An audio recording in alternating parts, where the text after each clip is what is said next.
ത്തിന് കാര്യമായ പരിക്കില്ല. അവൻ വിറച്ചു നിന്നുകൊണ്ട് കുഞ്ഞിനെ കൊണ്ടുപോയി. ചരിവിന്റെ പകുതിയോളം പുല്ലിൽ അവൻ മറഞ്ഞു. ഉടൻ ശബ്ദം കേട്ട് വേട്ടക്കാരെത്തി. എന്നിരുന്നാലും അവന്റെ ചിറകുകൾക്ക് പരിക്കേറ്റതും ഒരു കാറിൽ ഇടിച്ചതും കാരണം അവന്റെ ശാരീരിക ശക്തി ഏതാണ്ട് തളർന്നുപോയതിനാൽ വേട്ടക്കാരെ തനിയെ നയിക്കാൻ അദ്ദേഹം തീരുമാനിച്ചു. തിരിച്ചുവരവിനായി കാത്തിരിക്കാൻ കുട്ടിയെ വിട്ടു.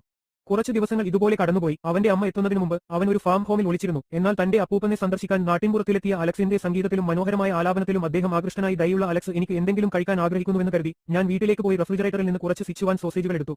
മുളകുപൊടി തിന്നാൻ പറ്റില്ല എന്ന് കരുതി അപ്പുറത്തുള്ള തട്ടുകടയിലേക്ക് ഇഴഞ്ഞു നീങ്ങിയ അലക്സും അവനെ അനുഗമിച്ചു.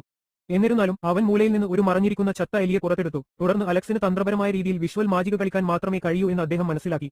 പെട്ടെന്ന് പുറത്ത് വലിയ ഇടിമുഴക്കമുണ്ടായി. ഇടിയും മിന്നലും ഭയന്നിരുന്ന കൊച്ചുകുട്ടികൾ നേരം വെളുക്കും വരെ പരസ്പരം ആശ്രയിച്ചു. രാവിലെ അവന്റെ കസിൻ അവനെ കണ്ടെത്തി കളിക്കാൻ പോകണമെന്ന് ആഗ്രഹിച്ചു. പക്ഷേ താഴത്തെ നിലയിലുള്ള ഗോഡൌണിൽ ഒരു ശബ്ദം കേട്ടു. എന്നാൽ കൗതുകമുള്ള കസിൻ കണ്ടെത്താൻ പദ്ധതിയിട്ടു. പക്ഷേ കാര്യം പുറത്തുവരുമെന്ന് ഭയന്ന അലക്സ് കാലെടുത്തു വെച്ചു.